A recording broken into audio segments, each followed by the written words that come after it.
My name is Dr. David Roth. I'm the district superintendent, the proud district superintendent for the Buckeye Union School District, and we're very honored today to have the governor and Superintendent Thurmond. They're here to learn about our recent experience with power outages at 3 of our sites, Buckeye Elementary School, Blue Oak Elementary School, and Camarado Springs Middle School. And I am joined up here with my team, Jackie McCaney, my assistant superintendent, Principal Rochelle Ball, Principal Doug Shoup, our facilities director, Brian McCann, and our board president, Brenda Hanson-Smith.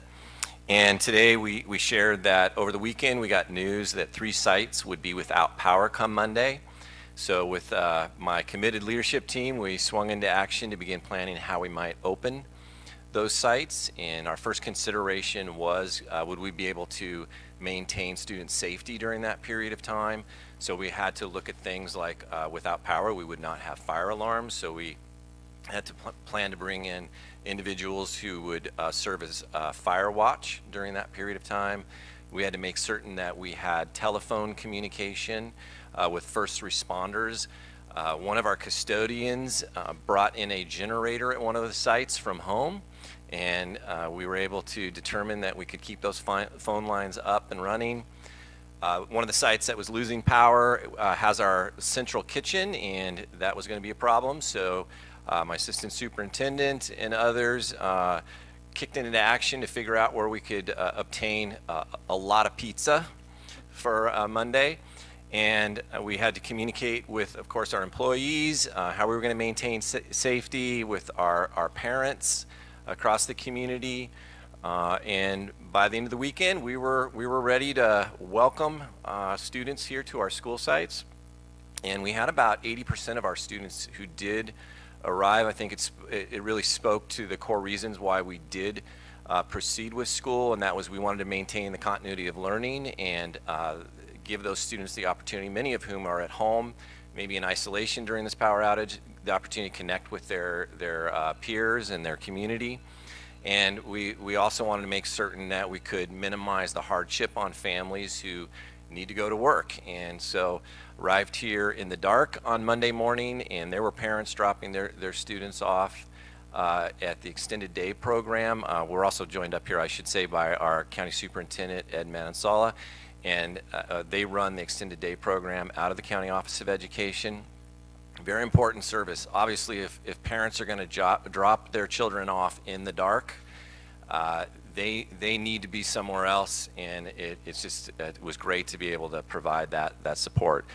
Some of the poignant moments during this period of time were just, number one, the excitement the kids definitely demonstrated when they came onto the site. We had headlamps here, we had lanterns. As one teacher put it, this was going to be camping at Blue Oak Elementary. I thought that was a really wonderful way of looking at it. Another poignant moment was just that it became very real for us when we heard the stories from some of our students that because power's out at home, starting to run low on food in some cases, and so maybe one of the better meals they were getting that day were the lunches we were providing. We also had breakfast for many of our students that day also. So at the end of it all, boy, I tell you, our classified staff, they made certain the facility was up and running and ready for teachers to enter the classroom. If you had walked through our classrooms that day, they would not have looked much different than any other day with typical lessons occurring. Our teachers were just remarkable in terms of their flexibility and making certain the kids, remained engaged, and that this wasn't just a throwaway day at school. This was a real learning opportunity. I thought that was one of the most important components of all of this. I think it's very important that our students see, things don't always go as planned, and we, the adults, can model for them that we can persevere through that, and we can adapt, and we can make things continue to work very well. So appreciate you all being here, and just again, hats off to all of my staff, my leadership team, classified support staff, the teachers. I mean, it really takes everyone to pull this off successfully.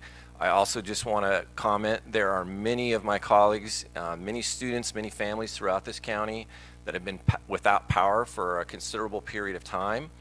And in some of the circumstances, for example, if you're up in a place like Pollock Pines right now, it's probably in the 20s at night. Even if you wanted to open up, and I'm sure they do, you'd be hard pressed to be able to do so because you just can't get those rooms warm enough for teachers and students to be entering them. So really concerned about all the folks right now that aren't able to accomplish what we were, not for a lack of desire, but just circumstances are much more challenging. So thank you.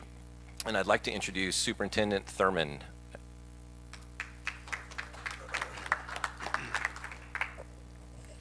Thank you. Good morning. Just want to thank the governor for bringing us together to see an example of a school community that has been really creative and resilient. These are difficult times, climate change being what it is and all that we're currently dealing with. I'm very proud of this school community. The Bulldogs, we've had a chance to meet with some of them, some fifth graders who talked about their experience and how they just kept moving forward. And how they found learning even in times that were unusual. And so kudos to this entire school community. I'd like to acknowledge County Superintendent Ed Manansala, the superintendent here, David Roth, and Principal Rachel Ball, and everyone who's part of the Bulldog community.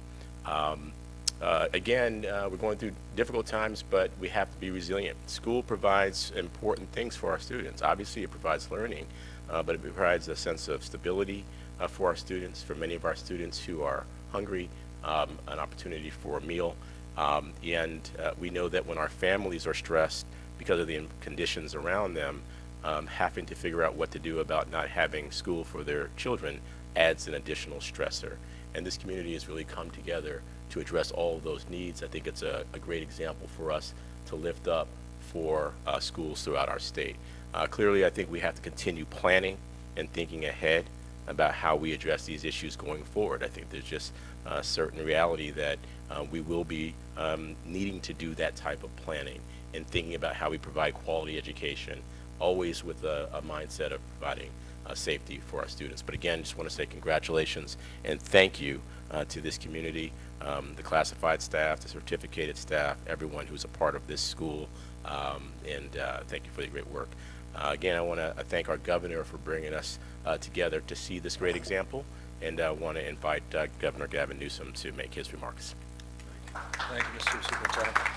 And thank you all for Ed and David and our great principal, to all of you for your extraordinary work. It was wonderful to sit down and have the opportunity to dialogue about their weekend, gaming out, whether or not they would open up on Monday, dealing with some slings and arrows, dealing with folks that were happy about that conversation, people that were disappointed they were even getting together, even thinking about opening up during the blackout, and weathering that storm of critique and commentary, and persevering and getting folks into the classroom in a safe and thoughtful and judicious way. To be able to meet with the kids, to talk about that experience, their resiliency, their excitement, enthusiasm about the extra time to read. I don't know if that was a setup. Some arguing a little extra time outside, which seemed to make more sense to me. But just the incredible energy and enthusiasm, because they weren't only dealing with the anxiety and stress of coming into a school under different circumstances in a different environment, but also back home.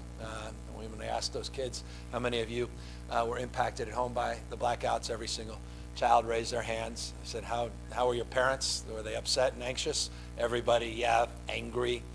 Mom's not happy, dad's not happy. Some talking about, I have a well, and immediately filling us in what that means, meaning the well wasn't working, the water system wasn't working. How many of you had showers? They said, well, how many of us, I asked the wrong question apparently, how many of us had warm showers?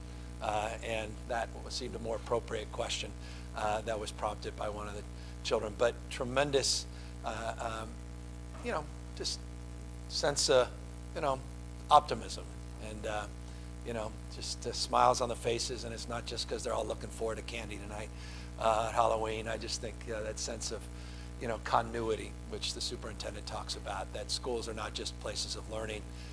It's about a different maturation. It's about a different connection to one another, and any disruption in that has a real impact on our children. And so it's a way today of highlighting the incredible work that our principals, superintendents, our teachers, but as was said, and I appreciate this, all the classified men and women that make these schools work and operate, the janitors, the folks out there doing the maintenance work, the folks at the front desk that are dealing with all the questions and inquiry, the folks that are driving the buses that make all of this possible. And while we had hundreds and hundreds of schools out and continue to have these outages that are impacting the education of our children, the good news is we are turning the corner. In Northern California, about 39,000 customers are still without power after a peak of hundreds and hundreds of thousands. Interestingly, we are having more outages now in Southern California, in the Edison territory and in San Diego, 65,000 in the Edison territory, some 25,000 in the San Diego territory. So in total, about 130,000 customers throughout the state of California impacted by these blackouts. As a consequence, schools and students impacted, not just families and communities. We are also turning a corner, not just on the power outages, and we'll see that all clear is already in place in Northern California. So all PG&E has to do now is the hard work of investigating the lines, distribution, transmission lines physically, so that they can turn back on those switches in a safe way. We anticipate that over 90% of all counties will be back, at least as a minimum baseline, will be back in power, with a few exceptions. Kern County's falling a little bit behind, and obviously, not surprisingly, Sonoma, because of the impact of the Kincaid fire. The good news on the Kincaid fire, and this is something I was looking forward to, we have over 5,000 people working on that fire. Looks like that will be the peak number of fire personnel working on that fire and support staff. We're going to actually start redeploying some of the engines and the individuals away from Kincaid as we are in containment with about 60% of that fire under control, which is a very good sign. Wind conditions now more favorable, not just today and tomorrow, but we anticipate and through the weekend. The evacuation that peaked at about 180, close to 190,000 people, is substantially declined. Our shelter population last night was less than 900. It's about a quarter of where it was just a few days ago. We still have 12 shelters that are operating, and we'll assess the necessity of those shelters as people are repopulated back into Windsor, back into Hillsborough, and other parts of Sonoma County. We have been able to substantially battle that fire up in Shasta, and then one up near Ukiah. The Ukiah fire seems substantially contained as well. And the Getty fire in Southern California, that's generated a lot of headlines, also appears to have been substantially contained, though the containment numbers are lower, but based upon the latest information we've received, there's some repopulation in around those communities, and the firefighters down there, particularly LA Fire Department, feels confident now that the winds are beginning to subside there as well, though they're not out of the woods until later this afternoon and early evening. The Santa Anas then will begin to dissipate. And so good news in the north, increasingly favorable wind conditions in the south. All of that said, we had 2 additional fires that sparked in the last 12 to 18 hours. Another one in Riverside called the Hillside Fire, and one in and around San Bernardino. Forgive me, the Hillside there, and 46 fire in Riverside. Those are 2 additional fires, and then one that is straddling the border into Mexico that we're working with our colleagues down in the Baja area, about 200 acres in Mexico, about 50 acres in around the San Diego region, but some of the remote parts of that region. So these fires continue. This time of year is peak fire season for us with the Santa Anas and the Diablo winds in Northern California. We've been able to suppress a number of other fires that are not headlines, that have been this trend line this time of the year because of the good work of CAL FIRE and our pre-positioned assets all throughout the state of California. The Easy Fire in and around Simi Valley, the one that's generated a lot of national attention because it's around the Reagan Library. We are in a containment frame there where we feel like we have our arms around that. The containment numbers are small, but we put all our personnel on it, and as these winds die down and conditions are favorable, we'll be able to put a significant amount of new aerial assets, fixed wing assets, not just the helicopters that you're seeing, but the DC-10s and others to help supplement their efforts and the incredible work that the Ventura Fire Department as Incident Command is doing. I want to thank the Trump administration again overnight, and I've got to say this, it needs to be repeated. We now have 7 FMAGs that have been approved by the administration on the 46 fire and the Hillside fire, 2 new FMAGs overnight. I'll remind everyone the FMAG is a federal grant that provides management assistance, emergency management assistance, 75% reimbursements. Again, that's the 7th one we've received from the Tick Fire, the Kincaid Fire, the Getty Fire, the Hill Fire, and obviously these 2 new fires. So we are continuing to be encouraged by those partnerships with FEMA, partnerships with our federal management agency. We also working with Telecom. This is a big issue, and you'll be hearing a lot more about this in the upcoming days, weeks, and months. We had a lot of disruption with our voice over internet protocols. We had a lot of disruption as it relates to our telecommunications equipment up and down the state. The backup generation has simply been inadequate, and the telecoms are going to have to, I think, meet this moment in a different way. AT&T, to their credit, sent out a notification yesterday about crediting people along the lines of what PG&E did as well, to at least acknowledge as a base minimum the disruption for their data plans and their cell service. That's novel. I would like to say it's not, but it is for a telecommunication company to actually even acknowledge that. It's a step in the right direction, baby step, but we have an enormous amount of work to do in that space as well. And so all of this with an eye on the immediate, addressing the suppression needs, continuing our pre-positioning and prevention as we work through these peak Santa Ana winds and these fire, these red flag conditions and fire conditions that are exacerbated by wind, and then work through to make sure this is not the new normal, that this does not take 10 years to fix. These are not conditions that children should have to live through and work through. This is not something the community all across the state, communities large and small, should expect in perpetuity. We're better than this.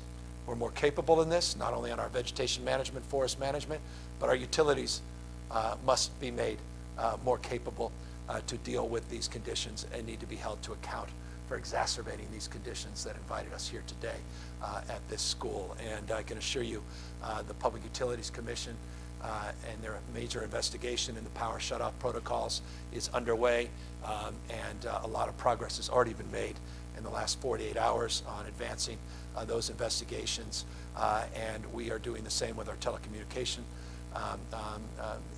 businesses from Sprint, T-Mobile, AT&T, and Verizon, among others. And you're going to be hearing a lot more about our efforts to work to get PG&E reimagined and out of bankruptcy by June 30th of 2020, and how the state is going to double down on securing new protocols and new operations into the coming days, weeks, and months, not years and decades, to meet this moment as well. We're happy to take any questions. Not every school is as creative No. as we are today. You know, there are other schools forced to shut down, parents forced to reroute their lives to their kids are staying home. Schools are losing money as well.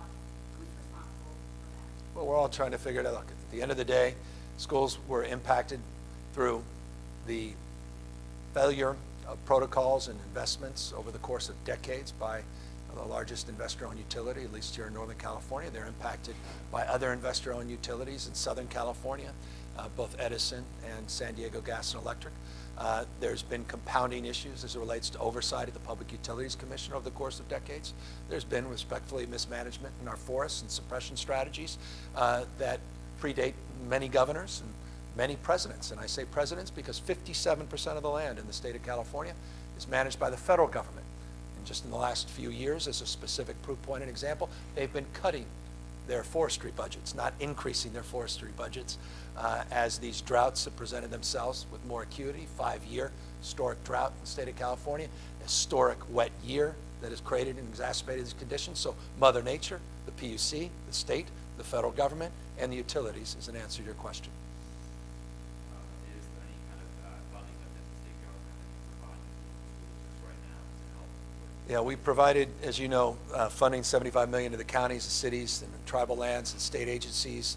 The creativity of the utilization of those dollars, I hope, extends to supporting school districts, supporting food banks, supporting not just local government agencies, but more broadly, local communities. And so those dollars have been provided, as you know, last week with urgency and with discretion. Those dollars were anticipated if we went into these power shutoff protocols, and I'm very pleased that we were able to move those dollars out. As it relates to assessing the impacts, assessing long-term capital needs, which the superintendent and I have been discussing, that's something that needs to be assessed because as we modernize our utilities, as we modernize our investments in undergrounding and microgrids and secularizers that allow us more precision on turning off power as opposed to the scale and scope of the power shutoffs that unfortunately have impacted Northern California in particular with PG&E. In the interim, we want to see more capacity in terms of backup generators and more localized and decentralized capacity to keep the lights on, particularly for our schools. I should note we have a $15 billion school bond that is being presented to the voters.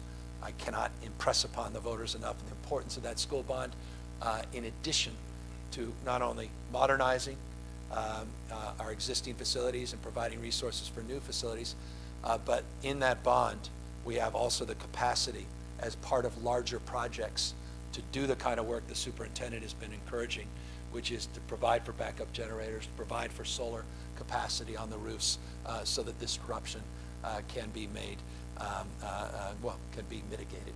And so it's another reason to support those efforts, and that is an historic bond. We simply have never invested that kind of money, if the voters approve it, in our past, a bipartisan effort, and I hope will be perceived in this light also as an urgent need for our schools going forward.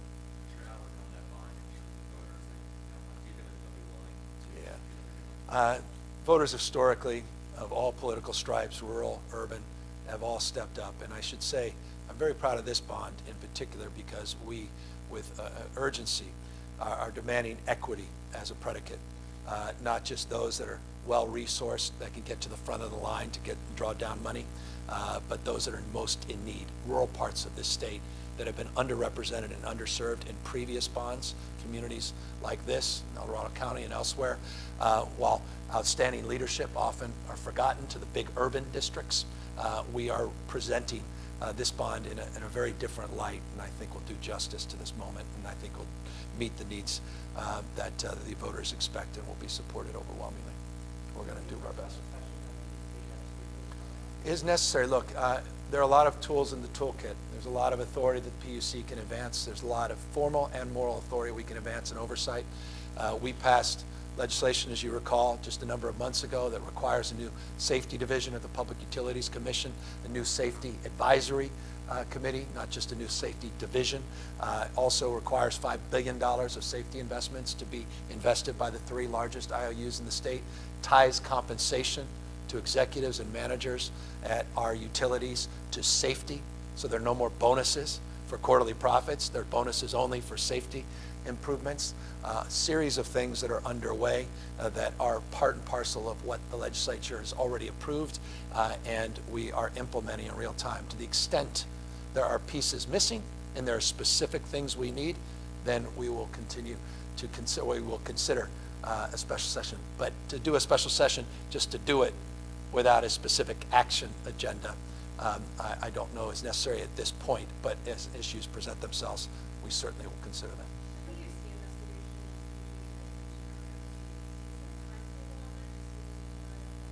They're underway. It's as we speak. Timetable, it's already happening. They're physically inspecting. They've already hired consultants. They're in the middle of that investigation. They've held public hearings, including up here, well, Northern California at least, in Redding. They've been doing public hearings more traditionally in their headquarters in the Bay Area. So that process is underway. The timetable was last week, not next week, and you'll see more public interfacing coming from the PUC, but that major investigation is happening in earnest. Oh, what I'm wanting is real-time information that's presented. I don't want information that waits, that gets stale, that comes out in a report weeks or months later and all of a sudden misses the moment. We are in constant contact with the new president of the Public Utilities Commission. The old days, Public Utilities Commissions being cozy to the utilities are in fact just that, old days. It's a new day. We've turned the page. We've got the right leadership there. I've made 2 appointments. I'm very, very pleased with the work that both of them have been doing, but the new president of the PUC is an extraordinary leader, Maribel Badger, and I have great confidence in her, and she is working hand in glove with our administration, recognizing their unique autonomous authority and legal capacity, but she is working as collaboratively with this administration as I've seen anyone in that role in the past.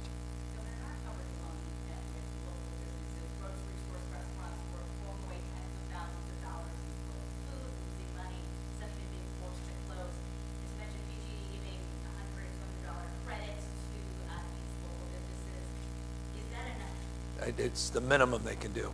As you know, they've never done anything in the past. Anytime there's been power disruptions, there's never provided a dime. They initially resisted my request to do the rebates. A number of weeks ago, they rightfully reconsidered and announced that they would credit these bills, but it's the basic and bare minimum to answer your question.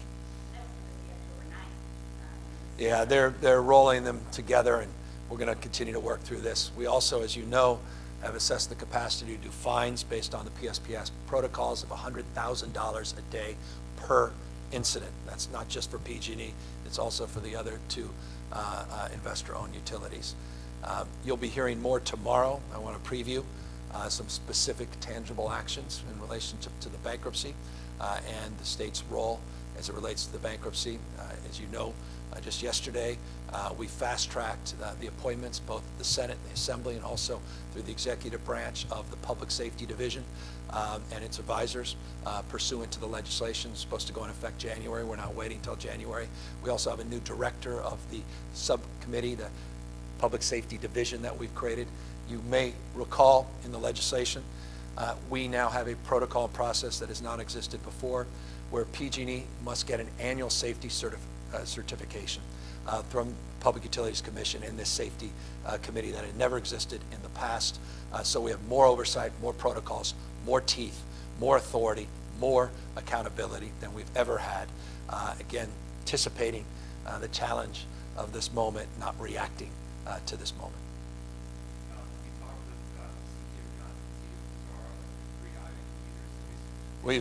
They've been in constant contact with our administration. I've had personal conversations, including with some of the Telecom leadership, both state level, some of the national level, consistent, constant contact, not on a daily basis, multiple times every day.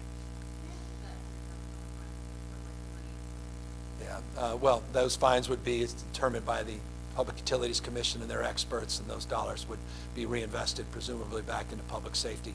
I should note, by the way, the $5 billion, and this is an important point, that is now required of public safety investments by the 3 largest investor-owned utilities. None of that can end up on the bill of customers. None of that can be passed through. That was an important principle and one we advanced, and so I hope folks recognize we're trying to have the backs of our customers as it relates to affordability during this crisis as well.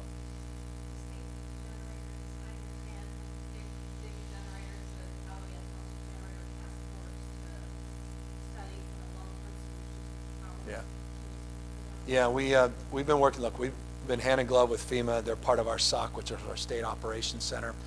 They've provided their resources, which are pre-positioned up and down the state as needed. And obviously, we have organized ourselves going back over a week in anticipation to these events, knowing the Santa Anas were coming in, the Diablo winds were coming in, anticipating the power shutoffs. We presented a structural framework of pre-positioning that also included some of the generation assets as if this was a hurricane event or a post-event related to an earthquake. So we've been organized at a scale that we haven't been perhaps ever, at least in modern times in the state. And this has been a wonderful process of finding where there's gaps, finding where we feel we have strong partnerships and capacity.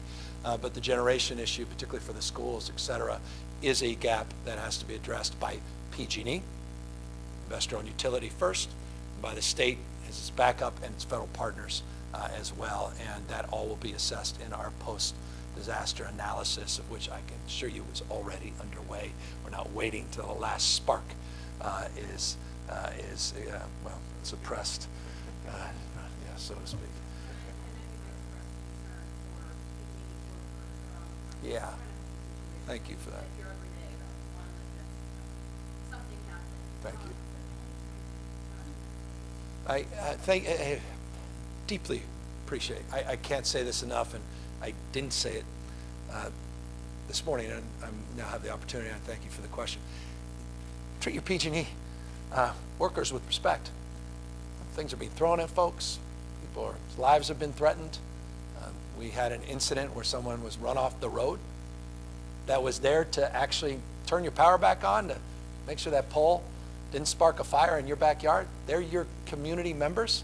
They send the kids to the same school you send your kids to. They're the head of the local Rotary.